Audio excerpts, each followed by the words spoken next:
Eu olho pra lá. Aí pra gente. Vamos começar então, pessoal? Estamos aqui hoje em mais um CuraCast. Eu sou o Vitor Barros, vocês já me conhecem. Hoje eu estou aqui com o Bruno também e com uma pessoa muito especial e também uma pessoa que é muito reconhecida no que faz, que é o professor Felipe, né? Ele já vai se apresentar.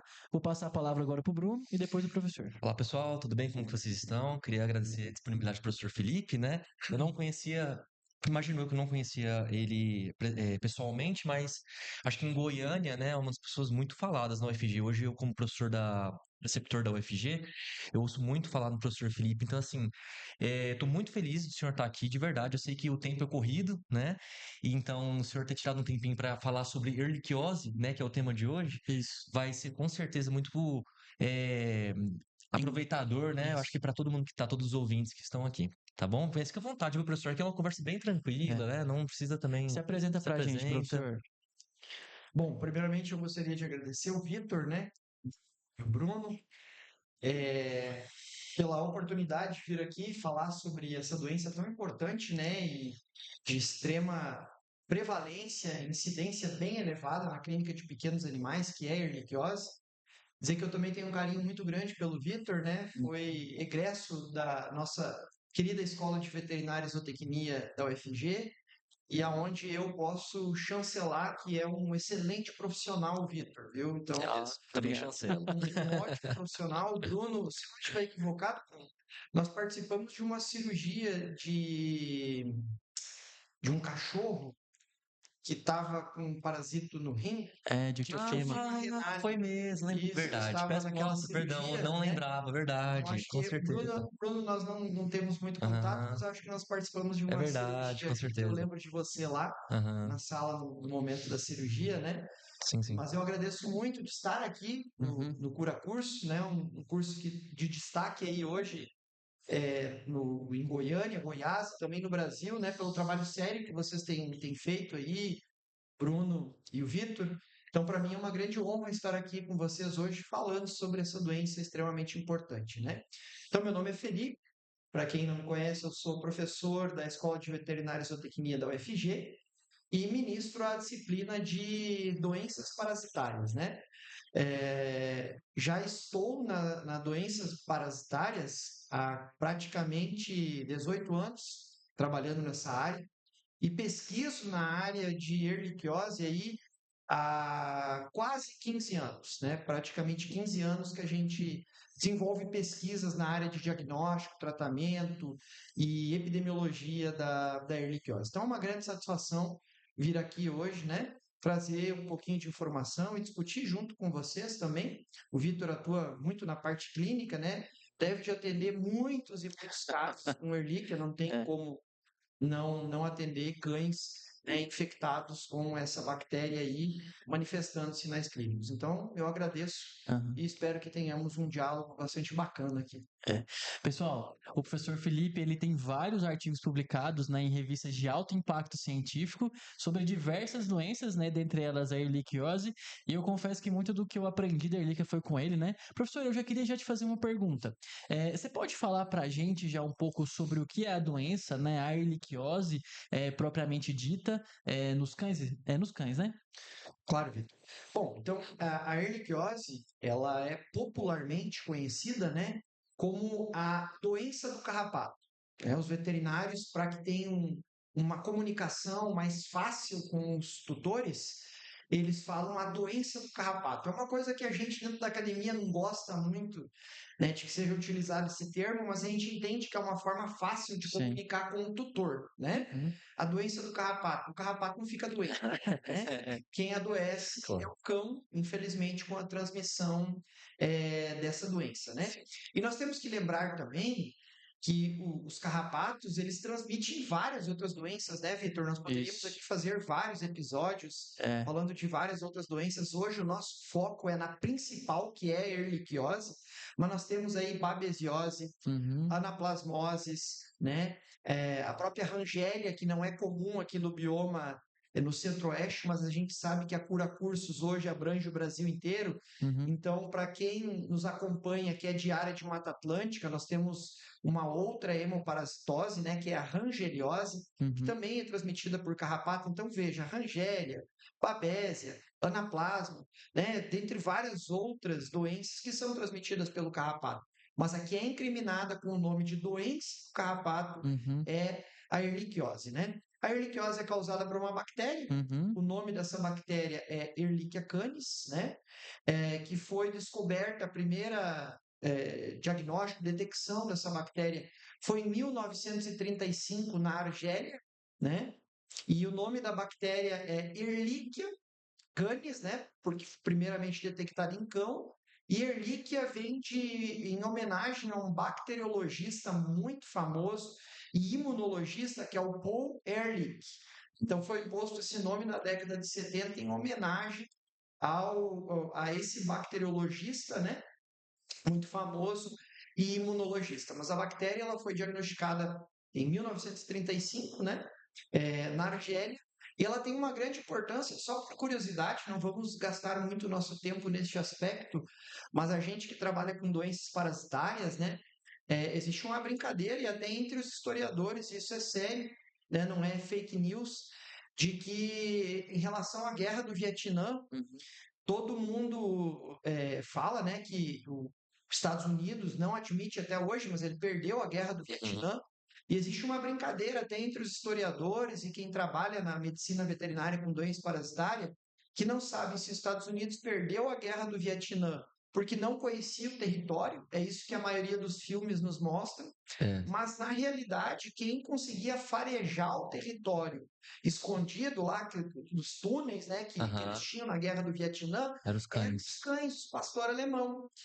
E a Ehrlichia canis, né, a erliquiose monocítica canina, como é conhecida a doença também, ela ficou extremamente famosa e começaram os estudos lá na década de 70, na Guerra do Vietnã, porque muitos cães, pastores alemão, né, da raça pastor alemão, do exército americano, que ajudavam o exército americano a descobrir os túneis lá, que era isso que os Estados Unidos estavam perdendo a guerra, morreram de erliquiose. Né? E aí a gente sabe que o pastor alemão, já entrando aqui para a parte clínica, é uma das raças mais sensíveis, uma das raças mais suscetíveis à infecção por Ehrlichia. Então a gente sempre brinca que na realidade os Estados Unidos não perdeu a guerra do Vietnã porque não conhecia muito bem o território. Perdeu porque perdeu os seus cães que foram infectados com Ehrlichia canis. Perdeu pra Erlíquia. Exatamente, perdeu a Ehrlichia Incrível. canis, né? Incrível. Então isso é bacana da gente também descrever que essa enfermidade ela tem até uma importância histórica envolvendo guerras, né, como a guerra do Vietnã. E foi a partir desse momento que os estudos começaram com a Ehrlichia canis e que os clínicos começaram a diagnosticar a doença, né? Aqui no Brasil ela foi descrita pela primeira vez em Minas Gerais, aí cerca de 1973, 1975, me falha um pouco a memória se foi 73 ou 1975, e depois Brasil inteiro, né? Hoje nós só não temos muita erliquiose diagnosticada no Rio Grande do Sul, porque o carrapato que tem lá, ele é uma espécie diferente, né? E a gente não tem muitos casos na região sul do Brasil, especificamente no Rio Grande do Sul. De Santa Catarina para cima, quem é clínico borbulha caso de erliquiose no seu dia a dia na clínica de pequenos animais, né? E o carrapato, professor, que é responsável pela transmissão dela, é somente um, tem mais? Qual que é ele? É o Ripséfalos? Então, Vitor, essa é uma informação mais recente que a gente tem, né? A gente vê ainda e vai perdurar por muito tempo, até que as pessoas leiam e que esse conhecimento todo se dissemine de uma forma comum. Até 2022, nós falávamos, né, que a Ehrlichia canis é transmitida pelo Rhipcephalus sanguineus. Só que desde 2015, 2016, aí, até um pouquinho antes disso, a gente sabe que no Brasil, na realidade, nós temos um complexo, né, de espécie, o Rhipcephalus sanguineus, que a gente fala o complexo de espécie, o sensu lato, né? Na realidade, nós temos o Rhipcephalus sanguineus verdadeiro no Brasil, nós só temos ele no Rio Grande do Sul, ali Argentina e Uruguai, né? O que nós temos do Rio Grande do Sul para cima no nosso país é o Rhipicephalus linei, que até 2022 nós dizíamos assim, de Santa Catarina para baixo nós temos o Rhipicephalus sanguíneos, linhagem temperada, e de Santa Catarina para cima, linhagem tropical. Sim. Aí um estudo feito por pesquisadores australianos em 2022 conseguiu provar o que nós já vínhamos observando desde lá de 2014 e 15, que provavelmente nós tínhamos 2 espécies no Brasil. E hoje a gente sabe no mundo que o Rhipicephalus sanguíneos verdadeiro no Brasil só tem no Rio Grande do Sul, e no mundo em regiões mais frias, em regiões temperadas. O Rhipicephalus linei no Brasil, eu tenho ele do Rio Grande do Sul para cima, né? E no mundo em regiões mais quentes, tá? E menos úmida. Mas qual é a importância disso? Curacurso aqui, o objetivo da nossa fala é ter um conhecimento prático, né? Sim. Então não é uma aula de parasitologia e nem de nomes taxonômicos de carrapato. Qual a aplicabilidade prática disso? Por que que o clínico, se o Vitor aqui, né? E o Bruno também é clínico? Ah, Bruno, sim. né? Se o Vitor e o Bruno aqui, grandes clínicos, forem trabalhar amanhã em Porto Alegre, vão montar uma clínica, vão botar uma filial do Curacurso lá e vão atender cães lá em Porto Alegre. Vocês não vão atender Ehrlichia como vocês atendem aqui em Goiânia, como vocês atenderiam de Santa Catarina para cima. Porque o Rhipicephalus sanguíneos, ele não é um bom vetor de Ehrlichia. Entendi. O Rhipicephalus linei, que é uma outra espécie de carrapato, ele é um excelente vetor de Ehrlichia. Nós temos trabalhos publicados sobre isso. É um trabalho muito sério que nós publicamos em 2015. Já tem mais de 100 citações científicas pelo mundo. Aonde que nesse trabalho nós mostramos, na época no trabalho nós chamamos de Rhipicephalus sanguíneos linhagem temperada e linhagem tropical. Hoje a gente sabe que essa linhagem temperada é o Rhipicephalus sanguíneos verdadeiro e o que nós chamávamos de linhagem tropical é o Rhipicephalus linei. Então isso é muito importante na clínica. Sim. Por que do Rio Grande do Sul ali para cima, Santa Catarina para cima, eu tenho muita Ehrlichia no nosso país? Porque é outra espécie de carrapato capaz e muito competente na transmissão de Ehrlichia. Por que de Santa Catarina para baixo, Rio Grande do Sul, Uruguai, Argentina, os clínicos no seu dia a dia não atendem muitos casos de ehrlichiose? Porque é outra espécie de carrapato, é o Rhipicephalus sanguíneos. Isso é um conhecimento relativamente novo, porque essa publicação científica saiu em 2022. Qual a aplicabilidade prática? Explicar por que em uma parte do país nós temos muita Ehrlichia e em outra parte do país nós não temos muita Ehrlichia, tá? Então isso é muito importante para a parte prática do diagnóstico do clínico. E, professor, isso mudaria na parte profilática, saber se essa diferença ela muda muito na execução de uma profilaxia ou não? Controle dos 2 carrapatos é praticamente a mesma coisa, mas mais é para você, por exemplo, entender por que um cão que, por exemplo, ele vem da região sul para cá e ele vai ser exposto a carrapato aqui, esse cão pode adoecer porque ele não tem imunidade nenhuma, ele nunca viu, ele nunca foi exposto a Ehrlichia, então ele vem para cá, adulto, pode pegar carrapato aqui e adoecer, né? E muitos clínicos, por exemplo, do Rio Grande do Sul, têm que ficar atentos que cães descem, às vezes, o tutor mudou uma proposta de emprego e tal, pode chegar lá e não está habituado em atender muitos casos de Ehrlichia, ele tem que ficar atento na anamnese, perguntar de que área que aquele cão vivia antes, né? Nós estamos vivendo um problema em relação a isso na Austrália. A Austrália até 2020 não tinha Ehrlichia. Agora entrou Ehrlichia dentro da Austrália. Era um dos únicos países, um dos poucos países do mundo que não tinha Ehrlichia, né? canis. Entrou Ehrlichia canis lá, o primeiro diagnóstico foi feito em 2020 e os médicos veterinários de lá estão desesperados no controle da doença. Até pela experiência da parte clínica, diagnóstico, o que é pra gente rotineiro, para eles lá, né? Exatamente. Professor, deixa eu te fazer mais uma pergunta também da parte clínica. A erliquiose, né, ela é uma doença que ela existe fases dela, né, aguda, crônica. às vezes clínica, às vezes pode ser subclínica, né? E aí, eu lembro que até uma pergunta que eu já te fiz ela, né? E eu queria até te perguntar de novo, porque assim, no livro, quando a gente vai estudar sobre Ehrlichia, talvez o principal sinal clínico seja petequias, seja epistaxe, né? Relacionado a sangramento, né?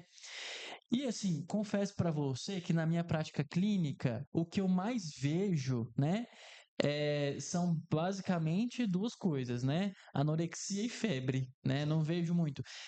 Claro que eu já peguei casos, né, disso, mas eu diria que eu contaria, né, assim, uns 10, 15 casos em 400 que eu já atendi, sabe? Então, assim, não é para mim a maior apresentação clínica. Como que é isso? É por causa de alguma coisa diferente que ela Porque tem, é né, dos empregado tanto nos livros? livros, né? Sendo É. que na prática a gente não vê isso, né? Porque, na realidade, essa Ehrlichia, as fases da erliquiose, né, elas são importantes para a gente pensar em diagnóstico e entender a gravidade da doença. Mas no cotidiano, no dia a dia, é muito difícil de você diagnosticar isso, Uhum, né? Porque a Ehrlichia ela vai ter ali em torno de 1 a 3 semanas do período de incubação, ou seja, o carrapato pica, né, e o período de incubação até que começa a aparecer os primeiros sinais clínicos, né? E é interessante também, Vitor, só voltando um pouquinho atrás aqui, a gente entender que a Ehrlichia, o reservatório dela no meio ambiente é o cão, tá? uhum, Algumas pessoas pensam que é o carrapato. Não, porque o que que acontece? A Ehrlichia, a fêmea do carrapato, não consegue transmitir para sua prole. uhum, Então, aquela fêmea infectada vai morrer Ehrlichia nela, ela não vai passar para a prole, para os ovos e para as larvinhas do carrapato, né? Então, quem mantém a Ehrlichia no meio ambiente são os cães hum. subclínicos, Ah, legal. ou os cronicamente Uhum, infectados, ou os subclínicos, né?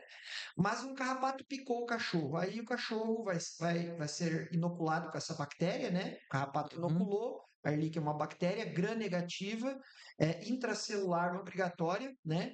A célula de predileção da infecção pela Ehrlichia são os monócitos, uhum, mas também é importante a gente elucidar aqui, porque vou dar um exemplo prático para vocês. Eu recebi uma amostra ano passado de uma veterinária colega, amiga lá do Nordeste, aonde ela estava encafifada, que ela enxergou uma estrutura no formato de mórula dentro de neutrófilo. Linda a foto. E aí ela mandou para mim que ela queria investigar que patógeno que era esse. Eu falei para ela, isso é Ehrlichia. Não, professor, mas não pode, Felipe, está dentro de neutrófilo. Não, Ehrlichia tem predileção por monócito. uhum, Mas não é difícil você encontrar em neutrófilo.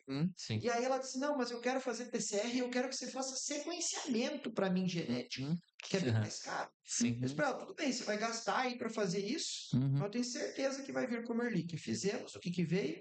Ehrlich. Ehrlichia, Ele- né? Então o carrapato picou, a célula de predileção vai ser monócito, mas também pode infectar neutrófilos, vai levar de 1 a 3 semanas para aparecer os primeiros sinais clínicos. E essa fase aguda, ela dura de 2 a 4 semanas. E os sinais são muito inespecíficos. uhum, Os sinais são muito inespecíficos.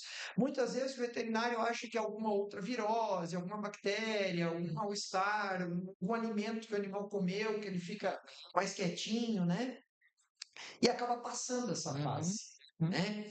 Mas a fase aguda da erliquiose, você vai ter febre, que é o que você falou, uhum, principalmente em regiões endêmicas, como aqui em uhum. Goiânia, os principais sinais clínicos são febre, um apetite seletivo, o Isso. animal fica. Apatia. Ele não chega a ficar anoréxico, ele tem um Aham. Aham, apetite seletivo, o Aham. tutor reclama de apatia, febre, apetite seletivo. Pouquíssimos animais em regiões endêmicas, como circula Ehrlichia, como aqui, vai ter aquele quadro ali de Epíxase, né? Epistaxe, né? epistaxe, petequias, petequias né? da pele, Sufusões. sufusões, raros os animais que vão ter Aham, isso. Só que nos livros tem que tentar fazer essa divisão, até nos artigos tem que ter alguma coisa para tentar uhum, dividir. Mas o sinal característico da fase aguda é na parte laboratorial, vai ser aquela plaqueta reduzida, que você vai pegar ali até 100 mil, 70 mil, 80 mil, não é aquela plaquetopenia de 20 mil, 30 mil ali, né? Já peguei cães que parecia meio que incompatível, 15 mil de plaqueta, né? Você não pega na fase aguda essa queda de plaqueta tão acentuada. Você pega aí, pela sua experiência, deve te pegar 100 mil, 50 mil, 80 mil, né? Que não dá tempo de fazer esses quadros de hemorragias acentuadas. E aí ele vai entrar na fase subclínica. A fase subclínica, como a gente fala, não tem sinais clínicos, né? Não tem aí os sinais clínicos sugestivos da doença. O que você vai pegar é um cão que sempre ele vai estar com apetite seletivo, não engorda, come bem, não engorda, tem uma queda de peso, e você faz o hemograma e é sempre aquele animal que está com a plaqueta mais baixa, né? 140, 120, 110, está com aquela plaqueta baixa. Agora, fase crônica é bem mais fácil de diagnosticar, porque a fase crônica é tudo que tinha na fase aguda, bem mais intenso. E aí os quadros hemorrágicos, eles são acentuados, né? Cão em fase crônica, né? E aí a gente tem que ver os que têm aplasia medular e os cães que não têm aplasia medular.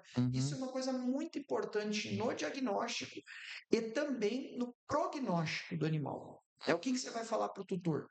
Né? O problema da Ehrlichia, os casos graves de Ehrlichia, é quando você tem aplasia medular ou hipoplasia medular. E esses quadros de aplasia e hipoplasia medular, que você vai pegar uma pancitopenia no animal, você encontra mais na fase... Não, você encontra só na fase crônica. A fase aguda, muitas vezes, o animal acaba passando dela sem tratamento. Né? E o que é importante a gente falar também, é raro isso que eu vou falar, muito raro. Mas a literatura já tem casos documentados, artigos que fizeram análises com clínicos, não foi coisa laboratorial, foi coisa de clínica. Tem cães que conseguem, na fase aguda, erradicar a Ehrlichia. O sistema imunológico elimina a Ehrlichia. E isso sem tratamento. São raros esses cães, são raros. Mas tem cães que na fase aguda ele consegue o sistema imunológico eliminar a bactéria do corpo do animal. Isso é uma coisa rara, tá? Eu não sei se eu me fiz claro, mas realmente o que tem na fase aguda é febre, apatia, uma plaquetopenia. A plaqueta está reduzida, mas não aqueles números extremamente baixos. Fase subclínica não tem sinal clínico. Né? Um animal que está com a plaqueta sempre baixa ali, às vezes faz uma febrezinha e passa, um apetite mais seletivo. Agora, a gente, né, falando de um tom mais jocoso aqui, o bicho pega quando está na fase crônica. E daí na fase crônica você tem aqueles animais, principalmente aí você tem que dividir aplasia medular e sem aplasia medular. Porque o prognóstico muda muito. Aí o prognóstico é isso. Professor, pode fazer uma pergunta que é uma dúvida minha mesmo, da prática do dia a dia? É porque, assim, quando você pega um animal que ele não tem plaqueta baixa, você ainda pensa em Ehrlichia? Existem casos de Ehrlichia que o animal pode ter a plaqueta normal? Eu falo porque eu nunca vi, mas eu vejo às vezes pessoas insistindo no Cogitando isso. diagnóstico de Ehrlichia em um paciente com uma plaqueta normal, mas eu não sei se é uma possibilidade, sabe? Essa tua pergunta, Vitor, é bem importante. E se você me permitir, a gente aqui já vai dando um ganchinho para o diagnóstico. Sim. O que acontece? Raramente um animal vai estar desenvolvendo um quadro de erliquiose, né? Porque o animal pode estar com Ehrlichia e não estar com erliquiose. Né? Ele está com a infecção, mas ele não está desenvolvendo a doença. Raramente um animal vai estar com erliquiose, praticamente, eu nunca vi. E a literatura praticamente não relata isso, tá? Um animal com erliquiose, uma das principais alterações, a principal alteração hematológica é a queda de plaqueta, né? Sim. É a queda de plaqueta. Então, um animal com clínica de Ehrlichia desenvolvendo erliquiose, ele vai estar com a plaqueta baixa. E por quê? Por causa do mecanismo de inibição dessas plaquetas. A Ehrlichia, ela é tão... A gente pode usar, já que é uma conversa mais descontraída, ela é tão desgraçada, a plaqueta, porque o que a Ehrlichia faz? A Ehrlichia também, além de infectar monócito, ela causa lesão endotélio vascular. Se eu tenho lesão de endotélio vascular, eu estou tendo consumo de plaqueta. Exato. A Ehrlichia, por mecanismos imunológicos e algumas substâncias que ela libera, A Ehrlichia diminui a meia-vida de uma plaqueta. Uhum. Uma plaqueta no cão, né? Vocês me corrijam aqui, vocês que são clínicos, mas a meia-vida de uma plaqueta num cão gira em torno de 5 a 10 dias, em média 7 dias. Ela diminui. A meia-vida de uma plaqueta já é Baixo. baixa. Tanto que se você vai fazer uma transfusão de papa de plaqueta lá, você tem que fazer na Ehrlichia com uma frequência bem maior do que se você estiver pensando em célula vermelha. A meia-vida de uma plaqueta já é baixa. Uhum. E a Ehrlichia diminui a meia-vida. Uhum. A Ehrlichia causa lesão endotélio vascular que consome plaqueta. A Ehrlichia produz substâncias que inibem lá na medula a linhagem megacariocítica. Uhum. E a linhagem megacariocítica, como a gente sabe, é precursora de plaqueta. Então, eu tenho inibição de produção, eu tenho consumo, eu tenho diminuição da meia-vida, e estudos mais recentes demonstram que a Ehrlichia pode estimular o sistema imunológico a destruir plaqueta, a fazer uma destruição imunomediada de plaqueta. Então, é por isso que a queda de plaqueta ela é tão evidente num cão que está manifestando Ehrlichia. E assim, seria uma raridade você atender um cão com ehrlichiose sem queda de plaqueta. E é por isso que a gente tem que cuidar. Diagnóstico rápido, positivo para Ehrlichia, cão sem alteração hematológica e sem sinal clínico e o pessoal tratando por ehrlichiose. Isso. Desnecessariamente. É. Sim. Né? E aí a gente já pode entrar no diagnóstico, que eu acho que já faz todo sentido, né, professor? Que é sobre. Porque a gente tem várias modalidades, né, de diagnóstico, né, digamos assim. As que são de anticorpo, né, que detectam antígeno. E talvez a principal que a gente tenha sejam os testes rápidos para detecção de anticorpo, né, de ehrlichiose. Ele é importante, ele realmente eu posso utilizar ele para diagnosticar Ehrlichia? Qual é o momento certo? Na fase aguda, na fase crônica? Tem que associar com alterações hematológicas ou não? Se eu puder comentar um pouquinho. Bom, Vitor, eu acho que esse é um dos pontos altos da nossa conversa aqui, um dos mais importantes, e o que eu espero com essa conversa aqui na Cura Cursos, né, com o Vitor aqui, com o Bruno, né, que nós possamos deixar claro e elucidar isso. Uma grande dificuldade, às vezes, dos veterinários saber fazer a interpretação ou qual a escolha do diagnóstico para Ehrlichia. Vamos lá, primeira coisa, então, é importante nós diferenciar, e aí a gente vai voltar lá para a época nossa da graduação, de que nós temos dois tipos de diagnóstico. O diagnóstico direto, que eu detecto o agente, eu detecto a Ehrlichia, alguns exemplos de diagnóstico direto. O esfregaço. Faço um esfregaço, vejo um monócito lá com uma mórula de Ehrlichia dentro. Bom, eu vi o agente, detectei o agente. Outro exemplo de diagnóstico direto. Eu detecto uma proteína, um antígeno da Ehrlichia. Eu estou detectando a Ehrlichia, diagnóstico direto. Ou a PCR, que eu vou detectar o DNA da Ehrlichia. Os diagnósticos diretos que eu detecto o agente é uma estratégia de diagnóstico. Depois eu tenho o diagnóstico indireto, que é como o Vitor falou. Eu detecto o anticorpo. O que o anticorpo me diz? Fui exposto à Ehrlichia e o meu organismo produziu um anticorpo contra a Ehrlichia. Mas não quer dizer que eu estou com infecção naquele momento. Né?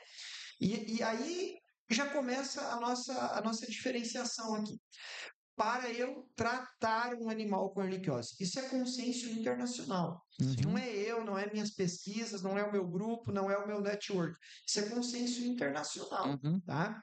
Para eu tratar um animal para ehrlichiose, para eu fechar um diagnóstico que o animal está com circulação de Ehrlichia, que ele está com Ehrlichia ativa, necessitando de um tratamento. Eu preciso ter ou a detecção por algum método de diagnóstico direto. Eu vi num esfregaço sanguíneo a Ehrlichia. Eu detectei por algum teste de antígeno, algum teste que detectou antígeno, não anticorpo, a Ehrlichia, ou o mais indicado, eu fiz uma PCR e detectei a Ehrlichia naquele animal. Tá? O animal está com clínica, eu faço um teste, detecto, beleza. Qualquer diagnóstico direto que provar que tem circulando Ehrlichia no organismo daquele animal já é indicativo de tratamento. Tá? Felipe, mas eu não fiz um teste direto, né? Eu fiz um teste de detecção de anticorpo, seja um ELISA, que detecta anticorpo, seja a RIF, a reação de imunofluorescência indireta, ou até um teste rápido. Uhum. Eu usar só detecção de anticorpo, diagnóstico indireto, onde eu detecto um anticorpo só, como indicador para tratamento, está totalmente errado. Uhum. Agora, eu detecto anticorpo, o animal tem clínica, o animal tem alteração hematológica compatível com Ehrlichia, aí sim, aí eu posso tratar. Porque o que acontece, Vitor e Bruno, e quem está nos prestigiando aqui nesse podcast da Cura Cursos? O que acontece? O animal é infectado com Ehrlichia, Uhum. o tratamento pode eliminar, é raro, tá? Uma coisa que é importante a gente dizer aqui, raro o tratamento eliminar, mas o tratamento algumas vezes pode eliminar do corpo do animal o Ehrlichia. Ou o sistema imunológico do animal pode eliminar. O animal pode permanecer com anticorpo no mínimo 6 meses, até anos positivo num teste rápido. E aí o animal não tem alteração hematológica, o animal não tem clínica, faz um teste rápido, detecta anticorpo ali, nossa, se começa a tratar a doxiciclina. Exatamente. Errado, desnecessário, o animal não está com erliquiose. Às vezes ele pode até ter eliminado a erlíquia do corpo dele. Tem estudos demonstrando que o animal pode perdurar 2 anos e meio, outros 3, outros 4 anos após a infecção com erlíquia com anticorpo detectável em testes rápidos. Então não faz sentido você sair tratando somente por um método de diagnóstico indireto onde você detectou anticorpo. Tem só uma situação, tá? Que é possível você detectar uma erliquiose ativa por método indireto. O padrão de diagnóstico sorológico Gold Standard, o padrão ouro para erliquiose, por método indireto, onde eu detecto anticorpo sorologicamente, é a imunofluorescência. Só que aí, Vitor, como é que eu tenho que fazer? Eu coleto a amostra hoje do animal e dali 21 a 28 dias eu coleto uma segunda amostra. E aí é comparado os títulos de anticorpos. Se na primeira amostra o animal, por exemplo, tem 80 de anticorpos e na segunda amostra ele tem 320, isso significa que 80 vezes 4 dá 320, né? Para eu poder fechar uma erliquiose ativa necessitando de tratamento só por teste sorológico, é só se eu tiver 4 vezes o aumento de título nessa sorologia pareada entre a amostra do dia 0 e a amostra que eu coletei no dia 21 ou dia 28. Aí, se ele tiver esse aumento de título, significa que ele está com a erlíquia circulante no corpo, estimulando o sistema imunológico que está aumentando essas IgG. Uma coisa importante da gente falar aqui também, IgM não pode ser utilizado para diagnóstico de erlíquia. Não é a erlíquia não estimula muito bem IgM, tá? E não pode ser utilizado como alguns outros diagnósticos que a gente usa IgM para fase aguda, né? Você não tem essa relação de erliquiose em fase aguda, detecção de IgM, não existe essa relação, tá? E aí, em relação também nas fases, o que acontece? Na fase aguda, você pode fazer um teste sorológico, uma RIF, um ELISA ou até um teste rápido e dá negativo. Sim. Por quê? O animal está na janela imunológica, que é aquele período desde a infecção até produzir o anticorpo que eu vou detectar. Ou seja na RIF, ou seja no ELISA, ou seja no teste rápido mesmo da clínica. Não vai detectar. Qual que é o melhor diagnóstico nessa situação? Aí é uma PCR. Tá? Certo. Felipe, por que não esfregar sanguíneo? Não tem nada contra esfregar sanguíneo. Barato, excelente teste. O problema do esfregar sanguíneo é que o teu paciente pode estar morrendo de erlíquia e você não vai enxergar. A sensibilidade é muito baixa. Todos os estudos conduzidos pela gente ou por grupos de Israel, Estados Unidos, Europa, não chega o esfregar sanguíneo que você faz de sangue total. Nós não estamos falando aqui de capa leucocitária. O de sangue total não chega a 6% a sensibilidade. E mesmo quando você faz de capa leucocitária e gasta em torno de 30 a 40 minutos, que nem o patologista tem tempo no cotidiano para ficar olhando 40 minutos uma lâmina, os estudos demonstram que se você gastar 40 minutos numa lâmina e olhar só capa leucocitária num esfregaço, a tua sensibilidade vai chegar só 40, 50%. É muito baixa. Sim. Então, o esfregaço sanguíneo, ele pode ser utilizado como diagnóstico, para fechar diagnóstico, mas ele não pode ser utilizado para descartar a doença. Por quê? Sensibilidade muito baixa. Então, na fase aguda da doença, o que a gente mais recomenda não é nem o teste sorológico, tá? É PCR. o PCR, uma fase aguda. Numa fase subclínica, vocês acreditam que pode o PCR dar negativo? Acredito que isso aconteceu comigo já algumas vezes já. E aí, qual que é o padrão? Pode acontecer. E aí, dependendo do PCR que o laboratório usa, né? Porque eu trabalho muito com PCR, Vitor. É uma coisa que eu digo para vocês, e eu não me orgulho disso. Eu adoro diagnóstico de biologia molecular de PCR, mas eu gostaria de alertar que hoje todo mundo pensa que o PCR é a solução para tudo no mundo. Exato. Não é bem assim, Sim. né? Então, assim, eu não sou clínico, eu trabalho com doenças parasitárias, mas eu digo assim, a clínica, ela é soberana em muitas questões. Então, depende da clínica, depende da alteração hematológica. Felipe, mas como que a PCR, que é um exame altamente sensível, não pega na fase subclínica? Porque às vezes a bacteremia na fase subclínica está muito baixa. E eu posso ter um laboratório, o Vitor ter um e o Bruno ter outro. O padrão do meu PCR pode ser bem diferente do Vitor e do que o Bruno faz, porque a PCR detecta gene. Eu posso usar uma PCR que detecta um gene no meu laboratório. Você detecta outro gene, ele detecta outro gene. Né? E isso vai mudar a sensibilidade da PCR. A técnica que foi utilizada para extrair o DNA também vai mudar a sensibilidade do exame da PCR. E outra coisa importante também, qual o tecido que eu mandei para a PCR? Todo veterinário manda para a PCR e não está errado, tá? É sangue total. Mas o sangue total não é o melhor amostra para a gente enviar. O ideal de nós enviarmos, e a gente sabe que não vai ser feito, apesar dessa recomendação, é punção de baço ou punção de medula. Legal. A sensibilidade é muito maior no exame, tá? Muito maior. A punção de baço é a punção de medula. Você aumenta a sensibilidade do exame de PCR se você mandar punção de medula e punção de baço, tá? Do que o sangue. Ah, então vou parar de mandar sangue. Sangue não é bom. Não é isso que eu estou falando aqui. Pode continuar enviando sangue.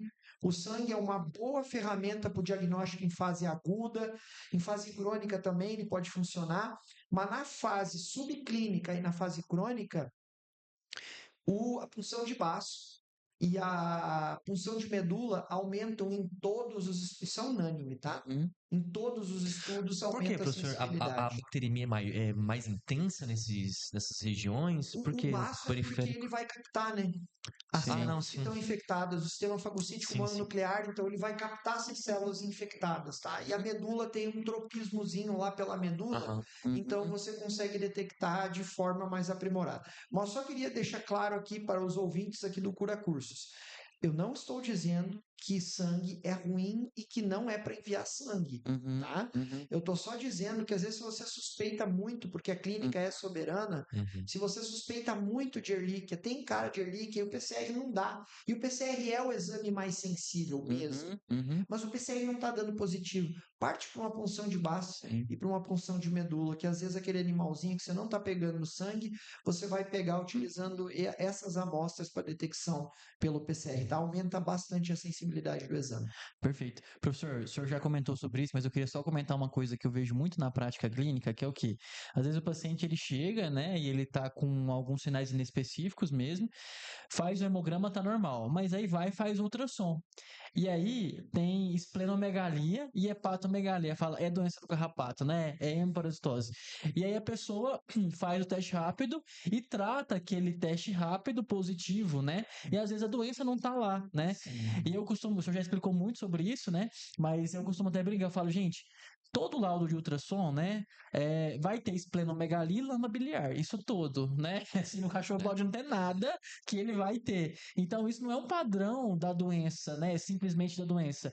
O baço, ele vai aumentar por diversos fatores, né? Então, é muito importante associar esses exames que o senhor citou, né? A clínica, a alteração hematológica, né? E também E tem exames mais sensíveis, né? Mais específicos também, né? Porque realmente as pessoas tratam como se fosse patognomônico, né? né? Baço aumentado, meu Deus do céu, né? E aí faz realmente um teste rápido, vê que tem um anticorpo ali, né? E pronto, falou, agora com certeza vou tratar. Eu queria saber, professor, até se não for cortar, né? Se for pode voltar, é que o senhor comentou em relação aos anticorpos, né? De fazer no dia 0 e depois no dia 28, correto? Isso tem alguma relação com o tratamento que a gente faz colocando em prática 28 dias, né? A gente era 21, agora 28 dias de doxiciclina. Essa relação ela existe por causa disso ou não? Não, essa relação é só pelo período de janela imunológica, Uhum. de produção de anticorpos. A gente sabe que quando não é unânime essa informação que eu vou passar, mas a maioria dos estudos demonstra que quando o animal está numa fase subclínica, quando a erlíquia não está em grande circulação, que ela está ali escondidinha, esses anticorpos caem, Uhum. tá? Uhum. Quando o animal acabou de se infectar e está numa fase aguda, que daí ele vai estar no período de soroconversão, ou que ele está com uma circulação alta de erlíquia, aumenta essa circulação, aí a imunidade humoral vai lá e vai produzir anticorpo. Então, esse período do 0 a 20, Janela 28 é imunológica janela apenas, né? imunológica, é Tá. só para conversão lá, né, de linfócito B em plasmócito e anticorpo para você conseguir detectar nos testes. Tá. Professor, o senhor comentou um pouco que, e até uma dúvida que eu tenho muito no meu dia a dia, é se o tratamento ele é capaz de debelar a erlíquia do corpo do animal, ou se ela fica ali, né, Sim. de certa maneira incubada. Aí, se o senhor puder comentar sobre isso também, sobre o tratamento. Isso é bastante importante, assim, a gente falar sobre a questão do tratamento da erlíquia, né? Então, eu acho que só antes da gente entrar no tratamento, a gente podia aqui fazer um resuminho de tudo que nós falamos do diagnóstico. Ótimo. Para o clínico, na prática, Uhum. para tratar a erlíquia, não trate erlíquia somente com um teste sorológico, Uhum. tá? Se você fizer uma reação de imunofluorescência indireta, que é o padrão ouro, uma amostra só e vier lá positivo, não pode tratar só com isso. Ah, eu fiz um ELISA. Também não. Eu fiz um teste rápido. Todos esses 3 testes só detectou anticorpo. Uhum. Tá? Indiretos. Testes indiretos que detectam um anticorpo. Você só tem anticorpo lá. Aí o Vitor vai lá e olha o hemograma do paciente dele. O hemograma não está compatível com um quadro de Ehrlichia. Por exemplo, nem tem uma queda de plaqueta. Nem tem queda de plaqueta. O animal, se ele chegou até o consultório, porque alguma coisa ele tem, né? Mas às vezes as queixas, o sinal clínico que ele tem não é compatível com o Ehrlichia, né? Não trata esse animal, tá? Felipe, mas ele tem o teste rápido, ou a RIF, ou o ELISA positivo, tem alteração hematológica e tem uma clínicazinha ali de Ehrlichia. Aí você pode tratar. Tá? Então, nunca você pode começar a tratar erlíquia ou só com a plaqueta baixa, sem pelo menos um teste sorológico indireto junto. E jamais só com um teste sorológico sem ter queda de plaqueta e clínica junto. Então, vamos lá. Para poder tratar clínica, hematologia e um teste sorológico junto. Tá? Aí você pode começar a tratar o animal. Tá? Ou usando um diagnóstico direto. Qualquer detecção por diagnóstico direto, você tem que tratar a erlíquia. Qualquer detecção. Isso é consenso internacional. PCR, você detectou um teste de antígeno, você detectou um esfregaço, você detectou a erlíquia ali, você vai tratar o animal, tá? Toda vez que você tiver PCR positivo no animal, é sinônimo de tratamento. Bom, revisamos isso, acho que não ficou dúvida em relação a isso. E lembrar também que às vezes na fase aguda o teste sorológico pode dar negativo, né? Perfeitamente. E aí E a o gente tem PCR pode dar negativo também, né, numa fase subclínica. Exatamente, tá? isso. Então, assim, na fase aguda, os testes sorológicos, como o Vitor lembrou, muito bom disso, podem dar negativo porque está numa janela imunológica. Então, eu, na realidade, eu sempre indico, assim, pensando em questão de tratamento, a PCR. Eu tá? também. Eu sempre penso a PCR. O tutor vai pagar um pouco mais caro? Sim, vai pagar um pouco mais caro. Vai demorar um pouquinho mais para o clínico ter o resultado? Sim, vai demorar. Um teste rápido sai em 15 minutos. Mas você tem a certeza. Sim. Né? Você tem a certeza ali com o teste. Eu não estou desprezando aqui os testes rápidos, mas eles têm que ser utilizados com cautela. É só isso. É cautela. clínica, alteração patológica e teste rápido, bacana, pode começar a tratar o animal, tá? O que acontece, Vitor, é que tem veterinário que não deixa o animal entrar para uma cirurgia de uma neoplasia, muitas vezes. O animal está com uma neoplasia, precisa fazer uma cirurgia, né? Tá com um problema lá, né? Qualquer tipo de cirurgia. Aí tem algumas clínicas, isso acontece aqui em Goiânia, tá? A gente não vai dar nome das clínicas, mas tem clínicas que usam ali no check-up pré-cirúrgico teste rápido de Ehrlichia. Sim. Aí deu o teste rápido para Ehrlichia. O bicho não tem clínica. Se ele tivesse clínica, não sim. estaria sendo direcionado para cirurgia, né? Sim, Aham. exato. Ele não tem clínica, ele não tem alteração hematológica. Deu o teste rápido positivo, cancela o procedimento cirúrgico. Não está entendendo nada de diagnóstico de Ehrlichia. Sim, Sim, exatamente. Então, cuidado com isso. E tem clínicas aqui em Goiânia fazendo isso. Deu positivo no teste rápido, o animal não tem alteração hematológica, não tem clínica de Ehrlichia, não pode ir para cirurgia. Tem nada a ver. Né? Então, só cuidado em relação a essa questão. Excelente aí, né? colocação. A gente tem que ter bastante cuidado com isso. Estava falando do tratamento? Do Agora eu tratamento. perdi um Iniciar pouquinho. o tratamento sobre a bactéria que permanece, Sim. né? Bom, o que acontece? Isso é uma coisa bem interessante da gente falar. O tratamento, né, o Colégio Americano de Medicina Veterinária Interna preconiza o tratamento de 28 dias para a Ehrlichia. Né? Então, a gente já viu sobre a questão do diagnóstico, quando trata, quando não trata. Qual é o melhor medicamento que nós temos para tratamento de Ehrlichia hoje? Até a tarde de hoje. Ah, mas eu vi a rifampicina, eu vi a minociclina. Hoje, consenso mundial, doxiciclina, acabou. Você não usa outros, né? Infelizmente, Vitor e Bruno, a gente tem visto aí alguns protocolos que chegam até a gente de veterinário querendo inventar tratamentos da onde não tem Loucura, embasamento né? científico nenhum, Sim. nem científico, nem prático, nem técnico, nem evidência clínica, nada. Usando dipropionato de midocardio, tá? O dipropionato de midocardio já é coisa lá do passado, né? Nem eu, nem vocês éramos nem espermatozoide quando usavam isso, né? Deixando aqui de lado a brincadeira, o dipropionato de midocardio nunca vai ser uma droga de primeira eleição. Ah, mas eu vi um estudo lá de 1900 e bolinha. Não, é que eram as ferramentas que tinham na época, né? A droga de eleição para o tratamento de Ehrlichia, doxiciclina, tá? Tratamento mínimo, 21 dias. Tratamento máximo, 28 dias. Felipe, existe um consenso do que é melhor? CID ou BID, uma vez ou duas vezes por dia? Não existe um consenso em relação a isso. Vai depender a rotina do tutor e como que é a aceitação também pelo estômago do animal. A gente sabe que a doxiciclina em alguns animais gera náusea, em outros gera vômito, né? Alguns animais não toleram a doxiciclina, né? A doxiciclina não gera muito problema gástrico, mas alguns animais têm esses sinais clínicos aí. Então, às vezes, você diminuir, fracionar a dose pode ser uma alternativa e também depende da rotina do tutor. Mas o tratamento mínimo é máximo 28 dias. O fármaco doxiciclina, a dose diária 10 miligramas por quilo.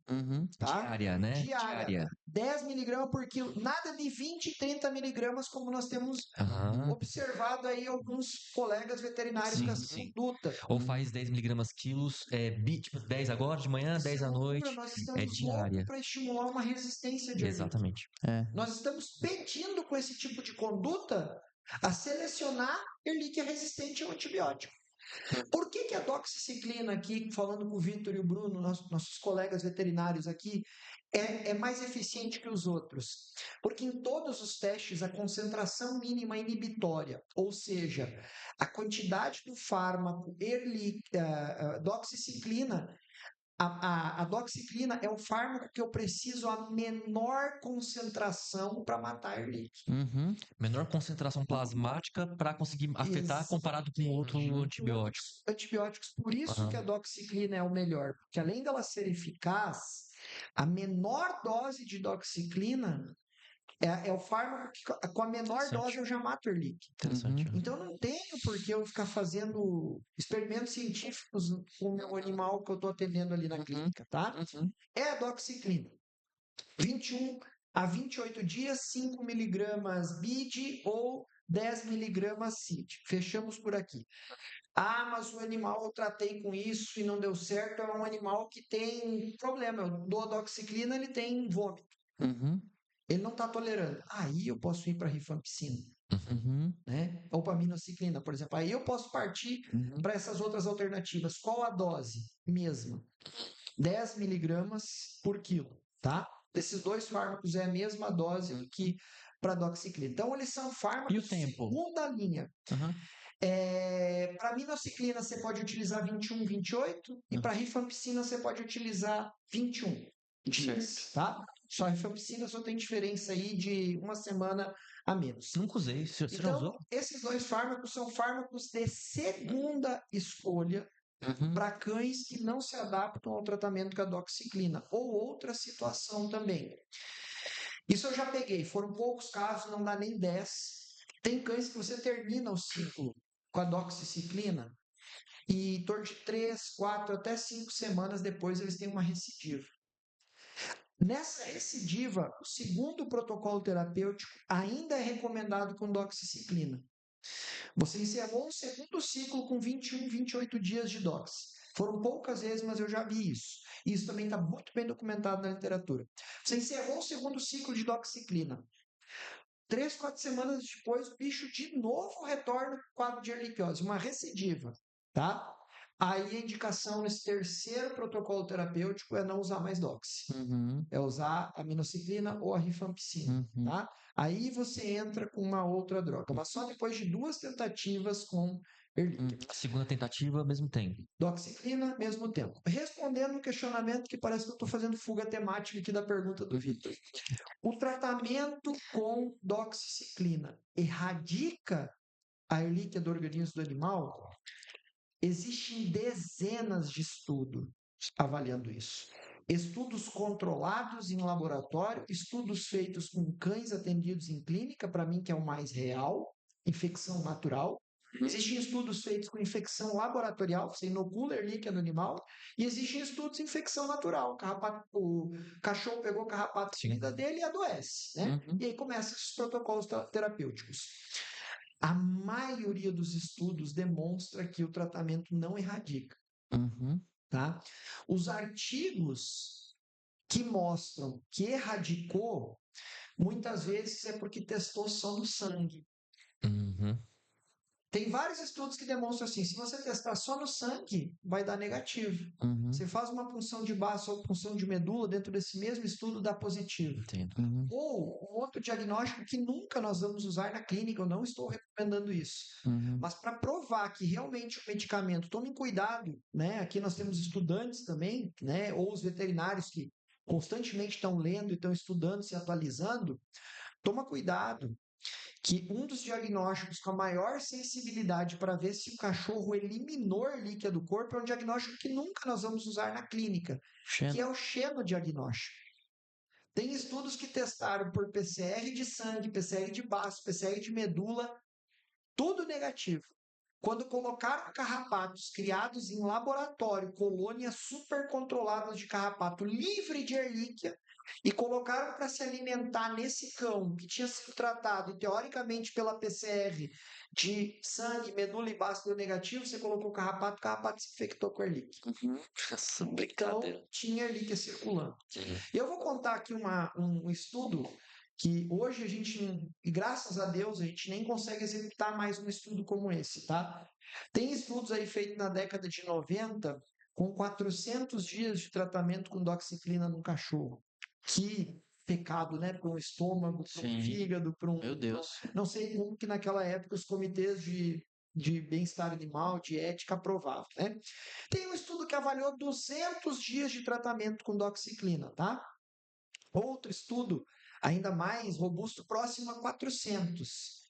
Ininterruptamente, gente. Que é isso? E não erradicou erlíquia do corpo do animal. Tá? Não erradicou a erlíquia do corpo do animal. Por que, Vitor, é importante a gente falar isso? Porque nós temos observado aqui em Goiânia, nós não vamos dar nomes para clínicas e nem para profissionais, que não é esse o objetivo aqui Cura Curso tá para formar profissionais melhores e não Uhum. para criticar os colegas de trabalho, mas nós temos pego, tem chego para nós lá na universidade, às vezes alguns casos mais complicados de erlíquia, de veterinário receitando 50, 60 dias de doxiciclina. Por favor, não façam isso. Uhum. Uhum. Vocês estão estimulando resistência, estão sobrecarregando função hepática, função, quem sabe, renal, estômago desses animaizinhos. Não vamos fazer isso, tá? Não existe necessidade de você tratar mais do que 28 dias. O que que a gente recomenda se o tutor tiver condições financeiras, né? O que que a gente recomenda como monitoramento? Você começou a tratar o animal, está suspeitando de erlíquia, fechou ali e tal, começou a tratar. Se em 48 horas após o tratamento, tá? Na fase aguda da erliquiose, porque a fase crônica é um pouco mais complicada. Estamos falando da fase aguda, que é o que mais o veterinário pega e trata. Na fase aguda, 48 horas após o tratamento, aí até 72 você pode dar um desconto. O animal não tem nenhuma melhora, ele não é erlíquia isso daí. Sim. Isso não é erlíquia. Ou é erlíquia e nós temos que lembrar que pode ter uma co-infecção com babésia. Pode ter alguma outra doença junto, pode ter uma leishmania junto. Sim. Não está escrito na fronte do animal, só posso pegar erlíquia. Lembrando que o vetor de erlíquia também transmite babésia, também transmite anaplasma, né? Transmite outros agentes em que o cachorro pode pegar carrapato e flebotomínio que transmite erlíquia. E que o cachorro pode estar com alguma outra doença imunossupressora, Sim. até uma neoplasia, né? Então, 72 horas de tratamento, o animal não tem melhora, ou não é erlíquia, ou tem alguma outra coisa junto que você tem que tratar. Aí, bom, comecei a tratar e tal, beleza. 72 horas o bicho melhorou, o paciente lá, o animal, o cachorro tem uma melhora clínica. Eu faço um monitoramento com 14 dias. Esse monitoramento com 14 dias, a gente recomenda, se o tutor tiver condições, fazer PCR e hemograma, Uhum. tá? Já no PCR já não pode mais aparecer líquido. E no hemograma já tem que estar começando a normalizar os padrões hematológicos. Às vezes tarda de 3 a 4 semanas para você ter uma melhora total ali nos padrões hematológicos, e nós estamos falando em erlíquia em fase aguda, tá? Uhum. Não a que tem aplasia de medula. Aplasia de medula lá na fase crônica o negócio é mais grave e o tratamento é bem mais prolongado. Bom, aí o bicho com 14 dias deu o hemograma, já está melhorando, já deu negativo para erlíquia. Meu tratamento está ok. Se você estender o tratamento até 21 ou 28, a gente recomenda no 21 ou 28 fazer um hemograma. Já tem que estar tudo bem bacana, Uhum. tá? E aí, se o tutor tiver condições, você diz para ele retornar ao teu consultório com 21, 28 dias após encerrar o tratamento. E aí você pede um PCR para erlíquia. Esse PCR tem que dar negativo, tá? Uhum. Não é aceitável esse PCR dar positivo para erlíquia. Senão recidivou. Se o PCR der positivo, duas questões. Ou recidivou, Uhum. ou o cachorro foi reinfectado, Uhum. tá? E aí você tem que começar um protocolo de tratamento de novo. Lembrando que erlíquia não tem imunidade. Uhum. Tem muitos veterinários e tutores que acham que pegou uma vez erlíquia e o cachorro nunca mais tem erlíquia. Não, ele vai ter erlíquia novamente. Então é importante, mesmo o cachorro que já pegou erlíquia, sempre manter protocolo de prevenção para erliquiose, que é combate ao carrapato. Uhum. Porque o cachorro pode pegar várias vezes na vida dele erliquiose, tá? Uhum. Tanto que não existe uma vacina, É. né? Professor, eu acho que isso é uma coisa que eu bato muito na tecla, que é um diagnóstico errado, é um tratamento errado, né? E assim, eu vejo que às vezes deu alteração hematológica, é hemoparasitose, é doença do carrapato, é erliquiose, e às vezes começa a tratar e não melhora, tá resistente à doxiciclina. Aí, Mas relato na literatura nem ponto de resistência à doxiciclina. eu nunca vi, né? E aí eu falo assim, gente, o diagnóstico tá errado, né? Aí às vezes você vai lá, funciona a medula, tem uma leucemia, né? Exatamente. Tem um linfoma lá na medula, uma destruição das células Síndrome precursoras. paraneoplásica mesmo, Isso, né? né? Então, Tem uma anemia hemolítica, enfim. tem muita Então coisa. realmente isso é muito importante. Ou uma coisa que eu vejo muito também, Neoplasias também, né? isso, é confundir hemoparasitose com trombocitopenia imunomediada. Trata não melhora a plaqueta, Exatamente. trata e não melhora, né? Porque tem uma trombocitopenia, uma doença imunomediada, autoimune, que tá levando a isso, né? Exatamente. Acho que eu e Vitor falamos muito, né? E na verdade eu ouço muito o Vitor falar que um bom veterinário é aquele que sabe diagnósticos diferenciais. Porque se a gente não tiver esse leque, não tem como a gente fazer exclusão das doenças, né? Isso é Exatamente. muito importante, né, Vitor? O Vitor fala bastante isso, né? E eu reafirmo isso que ele está falando, né, para os nossos ouvintes aqui, mas eu falo isso em aula também, porque enquanto a gente não tem os diagnósticos diferenciais, a gente vai ficar se atendo a uma coisa só e nessa a gente acaba ignorando alguma outra doença que é Exato. importante. Professor, e caminhando para a prevenção, como que a gente faz a prevenção dessa doença? Bom, então, basicamente aqui, para a gente também não nos delongarmos demais, né, no podcast, a prevenção da Ehrlichia é evitar picada do carrapato. Isso é fato, né? Então, é evitar a picada do carrapato. Lembrando também que tem trabalhos, e até na prática, eu observei isso em alguns atendimentos em São Paulo, né? Quando eu estava em São Paulo, o animal, às vezes ele está na fase subclínica, tá? E o tutor se descuida, ele sofre uma alta infestação pelo Rhipcephalus linei, que nós chamávamos no passado de Rhipcephalus sanguíneos. Na realidade, o vetor de Ehrlichia é o Rhipcephalus linei, né?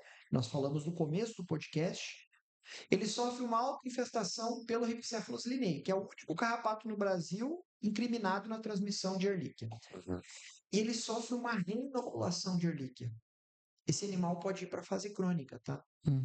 Então, tem que cuidar que às vezes o animal está na fase subclínica e ele sofre uma infestação muito alta de carrapato, reinoculação de Ehrlichia e ele acaba entrando numa fase crônica de Ehrlichia por esse descuido aí na prevenção do carrapato, né?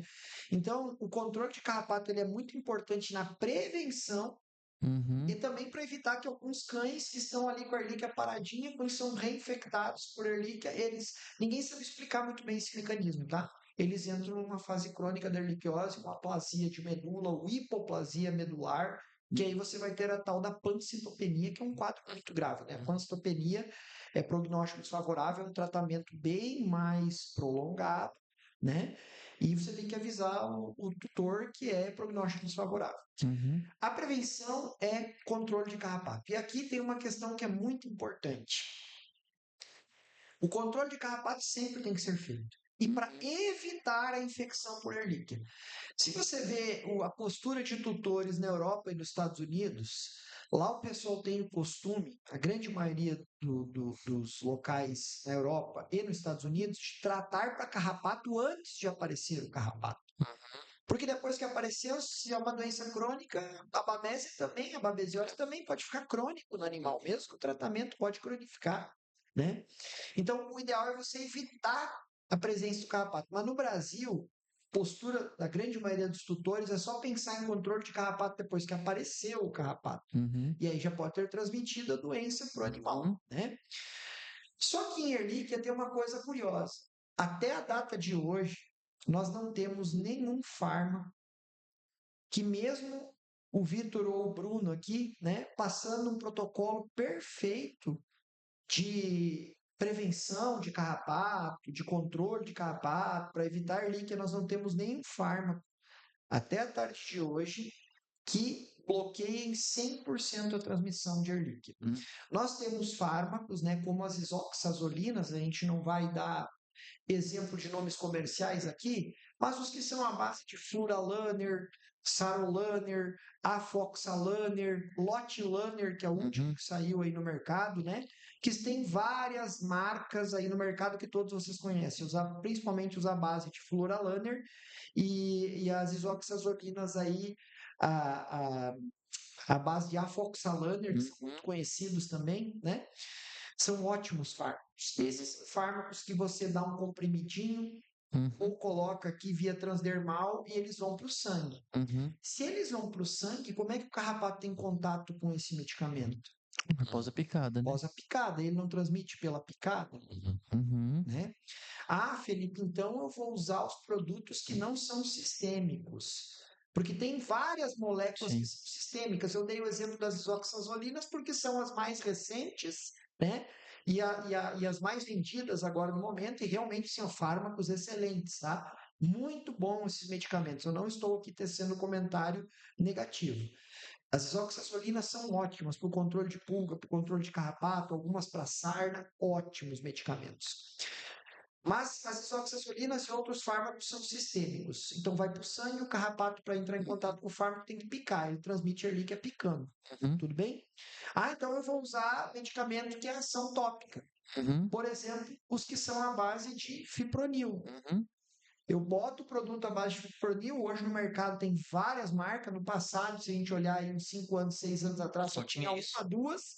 Hoje eu tenho várias marcas que a molécula é fipronil. O fipronil não vai para o sangue. Ele se dissemina pela camada de gordura da pele do animal. Como é que o carrapato morre? O carrapato sobe, entra em contato com o produto e tem um efeito chamado efeito knockdown. Ele não pica, ele entra em contato com a pele e esse medicamento aí vai interferir lá na neurotransmissão do carrapato e o carrapato morre sem picar. Uhum. Esse é o mecanismo de ação do produto, sem Esse é o que a picar. gente via mais antigamente, que o Isso, pessoal usava o mais, pessoal né? mais usava esse Uhum. produto, só que não é bem assim. Estudos recentes viram que tem carrapatos que são mais resistentes, eles entram em contato com o produto na pele e ainda conseguem picar o carrapato até que o produto mate. Eles não precisam picar. Os medicamentos que são de ação tópica da pele para matar o carrapato não precisa picar para entrar em contato com o medicamento para morrer. Mas vários estudos demonstraram que tem carrapatos que são mais resistentes, eles demoram mais tempo para morrer com esse produto de ação tópica e, né, de ação por contato, e ainda consegue picar e transmitir. Uhum. Né? E esses produtos que são sistêmicos, eles são ótimos, eles previnem a transmissão de Babés, eles previnem a transmissão de anaplasma, eles previnem a transmissão de várias doenças transmitidas pela picada do carrapato. Por que eles não previnem a transmissão de Ehrlichia? E isso foi uma grande tristeza para todas as indústrias farmacêuticas veterinárias que produzem essas isoxazolinas com seus respectivos nomes comerciais. Porque o carrapato consegue transmitir a Ehrlichia antes do produto sistêmico matar. Por exemplo, uma babésia aí vai levar 24, 36, 48 horas para o carrapato estar ali fixado. O carrapato está fixado, picando o cachorro. A babésia vai levar, dependendo da babésia, 36, 48, 24 horas para o carrapato conseguir transmitir. Uhum. O produto já matou o carrapato, antes do carrapato conseguir transmitir. A desgraça da Ehrlichia, que é nosso tema aqui hoje, ela transmite, o carrapato transmite para o cachorro em 3 horas. Aham. Se o carrapato ficar fixado no cachorro 3 horas, Já passou. já passou. E os produtos levam, a grande maioria deles, mais do que 3 horas para matar o carrapato. Então, o carrapato tem que ficar ali ingerindo o produto vai levar mais de 3 horas para matar os produtos de ação sistêmica que vão lá no sangue do animal, né? Então, é por isso que hoje, mesmo seguindo o protocolo, o Vitor e o Bruno e todos aqui que estão ouvindo essa conversa, depois vão passar os protocolos perfeitos, preventivo e tal, né? O tutor vai fazer tudo certinho. Se o medicamento é para aplicar a cada 30 dias, vai aplicar. Se o medicamento é para aplicar a cada 90 dias, vai aplicar certinho. O problema é que tem tutor que usa produto que é para durar 30 dias, ele quer que dure 6 meses. Ou Aí mais. não tem como, né? Então, assim, o tutor vai fazer tudo certo e mesmo assim pode pegar Ehrlichia, tá? Só que esses produtos que têm um excelente efeito, eles praticamente bloqueiam a transmissão de Ehrlichia, por quê? Porque eles eliminam o carrapato, né? E duram por muito tempo e tal. Então, se você usar os produtos, é muito difícil que o seu animal vai ter Ehrlichia, os produtos para controle de carrapato. Mas o que eu quero deixar claro aqui para os ouvintes é, mesmo fazendo tudo certo, a erliquiose é uma hemoparasitose que até o dia de hoje não tem nenhum produto que bloqueia 100% a transmissão. É essa mensagem que nós temos que deixar. Tratar é a única forma de você prevenir o carrapato com produtos confiáveis e de qualidade. É a única forma de você evitar Ehrlichia. Mas até hoje não temos nenhum que bloqueia em 100% a transmissão da erliquiose. Professor, muito bom, né? Eu não sabia Muito bom. disso, né? Uhum. Eu achava que que ainda esses comprimidos, eles tinham esse potencial, Sim. né? Então, realmente, muito bom a gente saber isso para poder informar o tutor, né? Sim. Porque hoje em dia, com a inteligência artificial, a gente tem que estar bem informado. Vocês estão agora, a gente não está aqui para fazer propaganda, né? Mas é Aham. importante, já que a gente está nesse momento, vocês viram agora que saiu uma isoxazolina à base de Furalaner de uma das empresas aí que tem duração de 1 ano, Eu né? vi isso. Eu não vi, Você não. aplica o produto, né? A gente não vai dar o nome comercial, Não, porque eu acho que pode dar. pode dar nome Pode dar, comercial não, aqui. pode dar. É o Bravecto, Aham. né? Aham. Eu Ah, não não sou sabia. patrocinado pelo Bravecto, Patrocina a gente, não galera. sou, mas se o Bravecto, a MSD quiser patrocinar o Cura Curso aqui, a MSD, com a molécula Furalaner, lançou a primeira isoxazolina com duração de 1 ano. Então, ela entra uma liberação lenta, né? E assim, fantástico para prevenir hemoparasitoses, carrapatos e pulga e praticidade para o tutor. Mas lembre-se, mesmo isso não é Não é 100%. 100%, pode ser 99%, Aham, sim. né? Para babésia vai ser 100%, para anaplasma vai ser, para rangeliose vai ser, mas para Erlíquia não é 100%. E é bacana só a gente dizer que é um produto que eu achei bem legal. Imagina a praticidade para o tutor. Sim, Claro que o com preço, certeza. né? Mas a praticidade para o Ah, sim. tutor. Você não tem que ficar tratando animal a cada 30 dias, cada Uhum. 90, 60 dias. Você aplica uma vez no ano e o seu animal fica protegido contra ectoparasitos, pulga, carrapatos. E a gente sabe que essas isoxazolinas também têm uma ótima ação contra a sarna, né? Uhum. E também contra bicho do pé. Tá? Um Sim. estudo recente que provou aí que para bicho do pé, né, a Tunga penetrans, esses produtos também, todas as isoxazolinas, né? Aham, sim. Simpari, que é já que a gente falou o nome comercial Ah, não tem aqui, problema. o NexGuard. NexGard, Aham. o Credelli também, que é da Uhum. Elanco, né? Sim. Que são as 4 aí. Bravecto, Credelli, NexGard e o Simparic, Simparic. né? Uhum. São os 4 produtos que tem no mercado à base de isoxazolinas de indústrias farmacêuticas diferentes. Todos eles são produtos muito bons para controle de pulga, carrapato e prevenir todas as hemoparasitoses, inclusive a Ehrlichia, que é o tema que nós estamos falando aqui. Sim. Perfeito, professor. Agradeço muito a sua presença aqui hoje, né?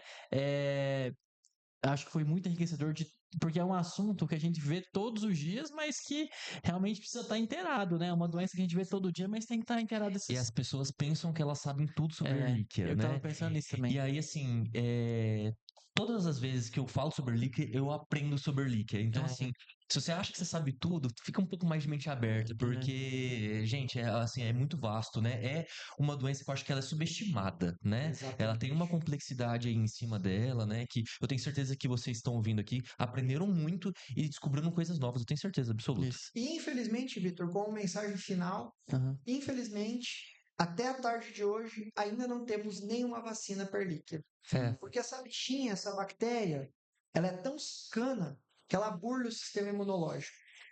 E para defender contra ela, não é só resposta humoral ou resposta celular, é um complexo. Né? Eu participei de estudos do desenvolvimento de vacina para Ehrlichia, estudos muito caros aí, parceria Brasil e Israel. A gente não pode dar nome de laboratório porque assinamos termos de confidencialidade e não foi para frente. Estados Unidos tem vários grupos tentando desenvolver vacina, Europa também. Em Israel tem um pesquisador, professor Shimon Arros, de Israel, que é uma referência em Ehrlichia, também tem lutado a vida inteira, ele já está com mais de 70 anos, a vida inteira lutado, tem lutado para desenvolver uma vacina e, infelizmente, até a tarde de hoje, nós não temos uma vacina para Ehrlichia. Então, toma cuidado, que a gente sabe aí de algumas clínicas, né, Ixi, com umas posturas um pouco duvidosas, dizendo que vendem vacina para Ehrlichia, que na realidade nada mais é do que produto carrapaticida à base de ivermectina. sim. Tá? Então, a Sabia. ivermectina não foi contraditório somente na época da Covid-19. Eu já dei palestras em locais onde que tinha público, né, não técnicos veterinários que trabalham na área, né, onde os tutores falaram que os cães tinham sido vacinados para Ehrlichia, sim. E aí, no final, os veterinários vieram nos dar um relato, que na realidade eram clínicas, né, que faziam alguns trabalhos um pouco obscuros, né, para ser delicado, e vendiam aquilo, estavam conseguindo um bom dinheiro, na realidade era ivermectina, que daí ajuda no controle do carrapato, e vendiam como vacina Perlic. Então, gente, não existe vacina Perlic até a tarde de hoje. Tomara que amanhã, ou daqui 1 ano, 2 anos, esse cenário venha a ser alterado. Mas eu acho difícil. A Erlíquia burla muito o sistema imunológico. E o mundo briga por isso. Uhum. Por quê? O laboratório que desenvolveu uma vacina Perlíquia Nossa, Isso vai milionário. enriquecer da acabou. noite para o É, dia. com certeza. Vai Uhum. enriquecer da noite para o dia. Aham, Né? sim, Então, o sim. mundo luta, mas nós não temos vacina. É a última Infelizmente, né? mensagem que, infelizmente, eu gostaria de passar. Agradecer o Vitor e o Bruno, né, pelo convite, pela oportunidade de estar aqui. É um tema que eu gosto muito. E como os dois falaram, eu também. Não sei tudo sobre Erlíquia. Todos os dias eu estou aprendendo sobre Erlíquia, né? Todos os dias a gente tem que aprender. Não é porque a gente trabalha, pesquisa na área que a gente sabe tudo. E eu acho que em qualquer área da veterinária, né? Quando a gente acha que a gente sabe tudo, é porque a gente está indo pelo caminho tortuoso. Sim. Então, por isso que eu recomendo para vocês, venham fazer os cursos da Eu tô adorando. você pode se aprofundar no conhecimento e fazer Sim, a formação continuada. A gente Sim, exatamente. nunca sim. sabe tudo, né? É, Então, prestigiem aqui os podcasts da Cura Cursos, venham fazer os cursos aqui deles, porque eles sempre trazem professores e palestrantes altamente capacitados, e você que acha que sabe tudo, vai ver que cada dia você pode aprender mais, Com certeza. se tornar um profissional melhor. Se você é um profissional melhor, você tem aí um índice de recuperação dos seus pacientes melhor, cria o seu nome, ganha mais dinheiro É isso aí. fazendo os cursos aqui da Cursos. exatamente, Isso aí. professor. E Muito assim, o feliz. conhecimento, ele gera riqueza, porque quanto Exatamente. melhor você é, mais pacientes, né, mais você vai... Começa a ser mais É, reconhecido, né? Também é. reconhecimento Então isso profissional. também gera dinheiro, né, que todo mundo pensa. Professor, então para finalizar, a gente só tem algumas perguntas, um bate-bola jogo rápido aqui, sobre também algumas coisas pessoais do senhor, né? Então eu queria te falar aqui, a fazer algumas perguntas, para me falar aquilo que vem primeiro na mente, tá? Então, um filme, professor, que o senhor indica? É, Mistério da Libélula. Nossa, esse eu não Nossa, esse filme é conheço. bom. Esse Ou filme é O bom. Segredo dos Sussurros, O Segredo dos Aham. Sussurros também. Sim, esse é É muito bom? bom. Uma música. Eu sou muito eclético com músicas, mas tem uma música que é da minha terra, que eu sou natural do Rio Grande do Sul, que o nome dela é Querência Amada. Era para ser o hino do Rio Grande do Sul. Essa música é uma música muito bonita, a letra dela é muito bonita. Os goianos não vão conhecer. Eu não É, conheço. fez- Um livro, professor? Olha, tem vários livros aí que eu gosto, mas eu sou espírita, né? Minha religião, eu sou espírita. Aham. Então tem um livro que eu leio ele várias vezes, que é o Livro dos Espíritos, né? Por questão religiosa. Aham. Eu gosto muito dessa literatura, já li vários outros livros aí, mas o Livro dos Espíritos é o livro que eu leio várias vezes durante o ano. Famoso. Uhum. Ah, legal. Um hobby, professor? O senhor tem? Tem vários hobbies. Agora, por questão de tempo, né? Não tenho Aham. praticado muitos, mas ultimamente eu tenho praticado o hobby da corrida, né? Porque você vai Ó. ficando velho, ganha peso, engorda. E como eu quero trabalhar aqui até os 120 anos de idade, É isso aí, então amém. eu tenho corrido bastante. Hoje meu hobby principal é corrida. Até porque o senhor tem que descobrir a vacina Da erliquiose. Uma área que não é veterinária.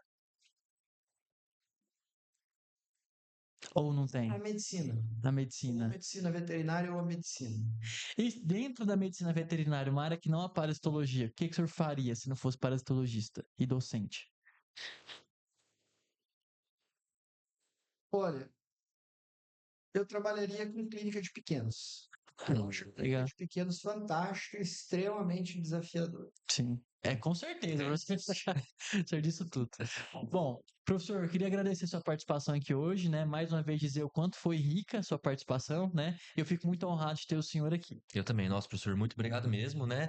A gente sabe quanto que o senhor, né, provavelmente tem outra coisa para fazer agora, né? Então, realmente muito obrigado. Tenho certeza que todo mundo que ouviu aqui tirou muitas informações muito importantes e é isso. Muito obrigado. Eu que agradeço. Deixa Obrigado, eu fechar. professor.